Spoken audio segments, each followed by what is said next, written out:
Hi everyone, this is Dr. Mehta here from Mumbai. In our previous videos, as you all know, we have studied the various stages of embryo development inside an IVF laboratory. We've gone through the 2PN stage, 2-cell stage, 4-cell, 8-cell, the blastocyst embryo, and today we are going one step above that. This is the stage where the embryo hatches out of its shell. This is a stage which can be achieved artificially as well. When I mean to say artificially, it's done using a technique called laser assisted hatching. After the laser assisted hatching, the embryo tries to come out of its shell, and once such embryos are inserted inside the uterus, it may enhance the implantation rates for these embryos.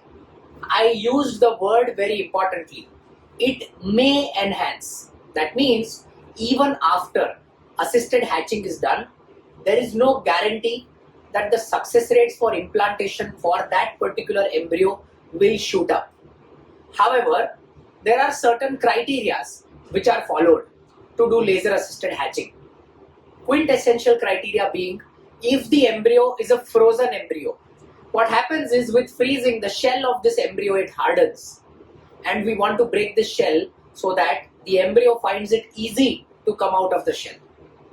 We have a video on laser hatching. You can go through it through our channel and you will find that video. That's a pretty interesting video. Simultaneously, apart from this, in patients who had previous IVF failures or have a thick zona, these are the other two criteria which we usually follow in order to perform laser assisted hatching. But let me remind you that even after laser assisted hatching is done, the success rates for IVF will hover in and around the range of around 35 to 40%. There could be a marginal increase in implantation in certain well-selected cases which I mentioned, and definitely not in all the cases. Here today, I'm going to show you the time-lapse system which has an embryo which is hatched inside. This is a blastocyst embryo. So once the lights can go off, the camera can come closer and we can see the screen directly. So see here, we are seeing an embryo. I'll just show you what a normal blastocyst embryo is going to look like. So if you see here, see, I'll just expand this. This is a normal blastocyst embryo. Now this embryo has a shell surrounding it. This shell is called as the zona, and inside that is the embryo. So what have we done? We are trying to break the shell so that the embryo can come out. Something like this. See this? If you come close, you realize that the embryo has tried to pop out of its shell at two separate locations. One is this, one is the second one here. All right.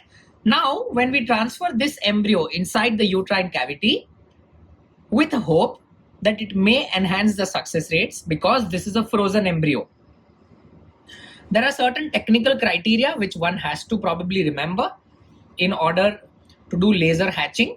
One of those criteria is the hatched impulse, that means the laser pulse, should be very limited.